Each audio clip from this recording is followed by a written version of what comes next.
आपने जो इस वीडियो पे क्लिक किया है, क्या वो सच में आपने अपने ही मर्जी से किया है या ये सब कुछ पहले ही लिख दिया गया था? करीब 13.8 बिलियन ईयर्स पहले जब बिग बैंग से इस यूनिवर्स की शुरुआत हुई थी, उसी समय। Now this might sound weird but यही रियलिटी है, क्योंकि हकीकत ये है कि आप जो कर रहे हैं ना, वो आपकी मर्जी नहीं है। And point to be noted, ये सिमुलेशन हाइपोथेसिस की तरह कोई ऐसा झोल भी नहीं है कि जिसके अनुसार आपको कोई कंट्रोल कर रहा है, बल्कि सच्चाई ये है कि आप, मैं, ये फोन और इस ब्रह्मांड के सारे लिविंग और नॉन लिविंग थिंग्स, ये जो कुछ भी कर रहे हैं, जो कुछ भी कर चुके हैं और आगे भी जो कुछ भी करेंगे, उसे पहले से ही लिखा जा चुका है और चाहते भी उसे बदला नहीं जा सकता। और देखो, ये बात ना हम कोई ऐसे हवाई में नहीं कह रहे, बल्कि इसे हम आपको फैक्ट्स और फिगर्स के साथ साइंटिफिकली प्रूव करके दिखाने वाले हैं। देखो, अगर फ्री विल को हमें डिफाइन करना हो ना, तो हम इसे कुछ एक ऐसी एबिलिटी की तरह देख सकते हैं जिसके तहत हम अपने खुद के डिसीजंस बिना किसी आउटसाइड इन्फ्लुएंस से अफेक्ट हुए लेने के केपेबल हूँ। जिसका मतलब है कि अगर मैं पॉइंट ए से पॉइंट बी जाने का डिसाइड करता हूं, तो इसमें किसी का कोई भी रोल नहीं होगा और ये फैसला मेरे अकेले का बिना किसी पे डिपेंडेंट हुए लिया गया फैसला होगा। यही आसान भाषा में फ्री विल कही जाती है। और अगर आप किसी से भी पूछेंगे कि क्या उनके पास उनकी फ्री विल है, तो शायद सब के सब उसका हाँ में ही जवाब देंगे। आफ्टर ऑल, सबको लगता है कि वो उनके फैसलों के मालिक है और उन पर किसी का भी जोर नहीं है। बट यही सवाल अगर आप सोसाइटी के कुछ फिलोसोफर्स या फिर वैज्ञानिकों से पूछेंगे ना, तो आपको इस सवाल का एक अलग ही स्पेक्ट्रम देखने को मिलेगा। युval नोआ हरारी, जो फेमस है अपनी बुक्स सेपियन और होमो डियूस के लिए, उन्होंने फ्री विल को लेकर ये कहा था कि ये केवल एक एनाक्रोनिस्टिक मिथ है, जिसका इस्तेमाल पहले के समय में सिर्फ लोगों को मोटिवेट करने के लिए किया जाता था, ताकि वो ऑपरेशन से बाहर आए और उन्हें दबाने वाले लोगों के खिलाफ विरोध करें। मगर आज के समय में जब हम डेटा साइंस को इतना डीपली स्टडी कर चुके हैं, तब हमारे एक्शंस इस बात को साफ साफ रिफ्लेक्ट करते हैं कि दुनिया में सभी इंसान अपने डिसीजंस को लेकर एक पैटर्न को फॉलो करते हैं। और डेटा साइंस की मदद से इंसानों के इसी डेटा को कलेक्ट करके आज कई सारे ऐसे मॉडल्स तैयार हो चुके हैं जो इंसानों को इंसानों से ज्यादा जानते हैं। अब इस मामले में ना, अभी कुछ साल पहले नेचर न्यूरोसाइंस जर्नल में एक स्टडी पब्लिश हुई थी, जिसमें एक एक्सपेरिमेंट का जिक्र था। रिसर्चर्स इस बात पे स्टडी कर रहे थे कि हमारे डिसीजंस को आखिर ब्रेन का कौन सा हिस्सा इन्फ्लुएंस करता है। और इसके लिए उन्होंने कुछ लोगों को लिया, उनके सामने एक बटन रखा और एक सिंपल सा डिसीजन लेने को कहा कि वो उस बटन को अपने लेफ्ट हैंड से दबाएंगे या फिर राइट हैंड से। Now surprisingly they found out कि हम जो भी नोन और इवन अननोन डिसीजंस फ्यूचर में लेने वाले होते हैं ना, वो डिसीजंस एग्जीक्यूशन से पहले दिमाग के दो हिस्सों में स्टोर होते हैं। एक तो हमारे दिमाग की प्राइमरी मोटर कॉर्टेक्स में और दूसरा हमारे दिमाग के सप्लीमेंट्री मोटर एरिया में। लेकिन ये तो सरफेस लेवल की रियलिटी थी। वैज्ञानिक जानना चाहते थे कि क्या इन डिसीजंस को इनसे भी पहले कहीं स्टोर किया जाता है, and they found out something literally extraordinary. उन्होंने पाया कि ब्रेन के डिसीजन देने वाले इस पार्ट में डिसीजंस के ख्याल आने से भी करीब 7 सेकंड्स पहले आपके द्वारा भविष्य में लिए जाने वाले फैसले दिमाग के फ्रंटोपोलर कॉर्टेक्स के किसी हिस्से में स्टोर हो जा रहा था। And that was not the end, क्योंकि इस एग्जीक्यूशन से भी करीब 10 सेकंड पहले सारे फैसले पैरिटियल कॉर्टेक्स के हिस्से में रिफ्लेक्ट हो रहे थे इन अ वेरी अननोटिसिंग मैनर।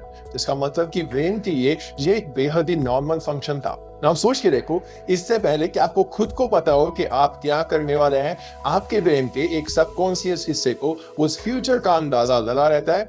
शायद यही कारण है कि जब हमारे साथ कुछ बुरा होने वाला होता है ना, या कुछ अच्छा होने वाला होता है, तो हमें पॉजिटिव या नेगेटिव हंच आती है। और द क्वेश्चन इज कि ब्रेन के उस सबकॉन्शियस हिस्से को इस बात का अंदाजा कैसे लगता है कि हमारे फ्यूचर में क्या होने वाला है। इज इट बिकॉज हमारा ब्रेन किसी अननोन पावर से लिंक्ड है, या इसीलिए क्योंकि ये दुनिया में लिखी हुई प्री डिटरमाइंड चीजों को एज इट इज एग्जीक्यूट करवाने वाले किसी सोर्स द्वारा डिजाइन किया गया है? अब इस क्वेश्चन से ये सवाल एक हाइपोथेटिकल और फिलोसॉफिकल टर्न ले सकता था, बट रेदर देन दिस हमने रिसर्च की कि ब्रेन को एडवांस में फ्यूचर का अंदेशा कैसे लग पा रहा है। और उस सोर्स की तलाश में हमारी मुलाकात फिर से हुई साइंस की सबसे कठिन फील्ड से, the infamous quantum mechanics.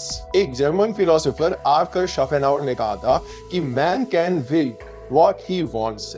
but cannot will what he wills। मतलब कि इंसान जो चाहता है वो कर सकता है, मगर वो चाह के भी खुद कुछ नहीं चाह सकता। अब अगर हम इस आर्ग्यूमेंट को फिजिक्स के चश्मे से देखें तो ये क्लासिकल और क्वांटम दोनों फिजिक्स के एंगल से सही बैठता है। जहां क्लासिकल फिजिक्स के हिसाब से यूनिवर्स कंप्लीटली डिटरमिनिस्टिक है, मतलब कि अगर हमें किसी भी चीज के प्रेजेंट स्टेट के साथ डेटा दिया जाए ना तो उसका फ्यूचर और पास्ट दोनों डिटरमाइन किया जा सकता है।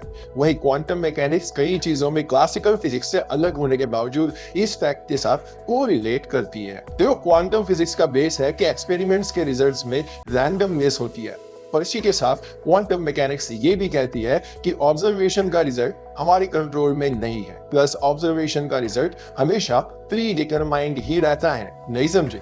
चलो इसे एक एग्जांपल से समझते हैं। देखो, क्वांटम मैकेनिक्स का सबसे बेसिक प्रिंसिपल है सुपरपोजिशन, जो कहता है कि जब हम किसी चीज को ऑब्जर्व नहीं करते ना तो वो अपने सारे पॉसिबल स्टेट्स में एक ही टाइम पर एग्जिस्ट करती है, जिसे सुपरपोजिशन के नाम से जाना जाता है। लेकिन वही जब हम उस ऑब्जेक्ट को ऑब्जर्व करते हैं तो उसका वेव फंक्शन कोलैप्स कर जाता है और हमें हर बार वही ऑब्जेक्ट उसके सेम स्टेट में दिखता है।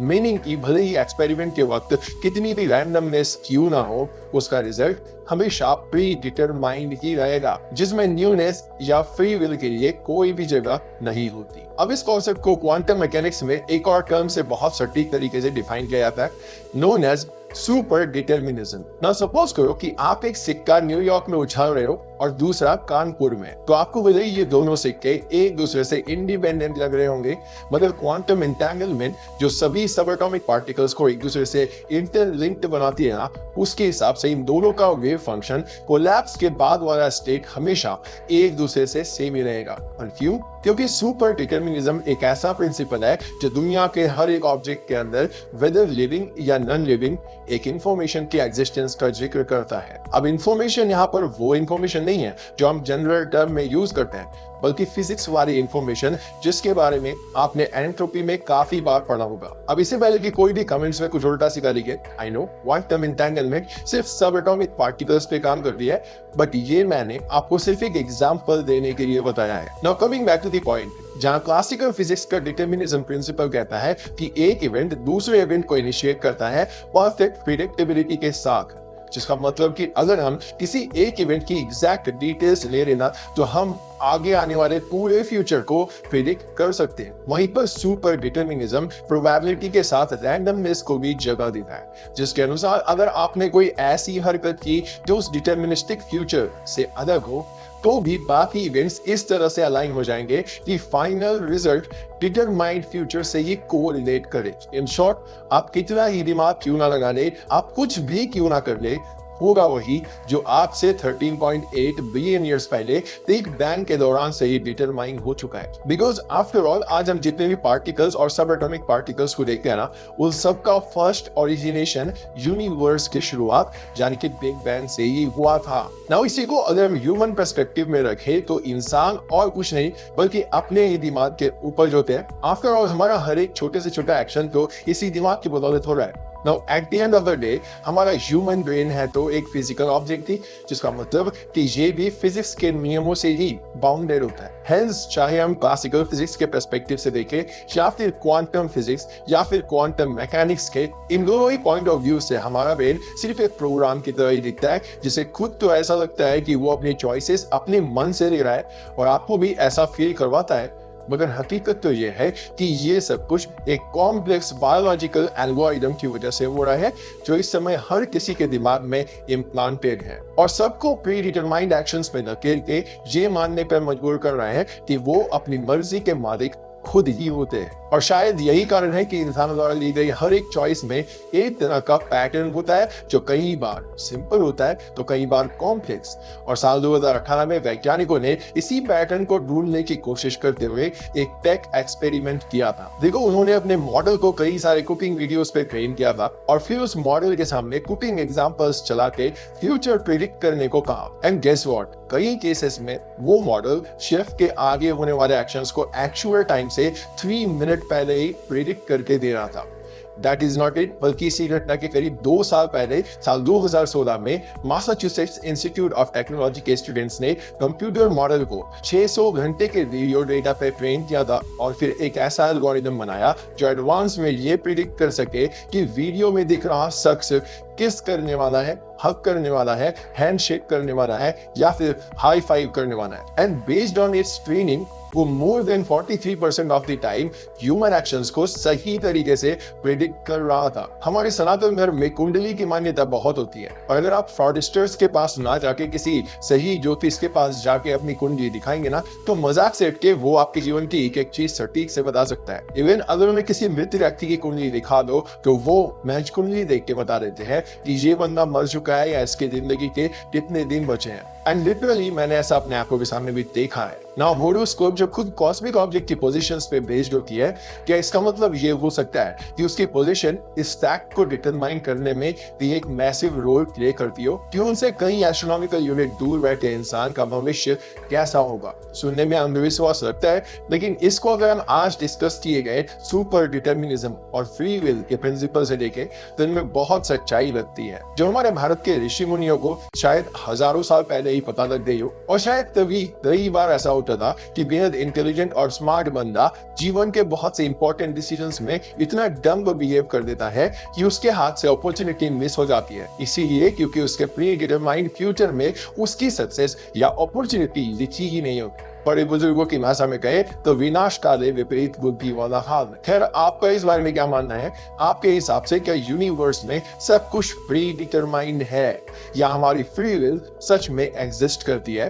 नीचे कमेंट सेक्शन में अपना ओपिनियन लिखकर जरूर बताना। दोस्तों, अगर आपको ये वीडियो पसंद आया और कुछ नया सीखने को मिला तो इस वीडियो को लाइक कर देना और अपने दोस्तों के साथ जरूर शेयर करना। अगर आप नया हो चैनल पे और ऐसे इंटरेस्टिंग वीडियोस को देखना चाहते हो तो इस चैनल को सब्सक्राइब करने के साथ साथ नोटिफिकेशन बेल बंद कर देना।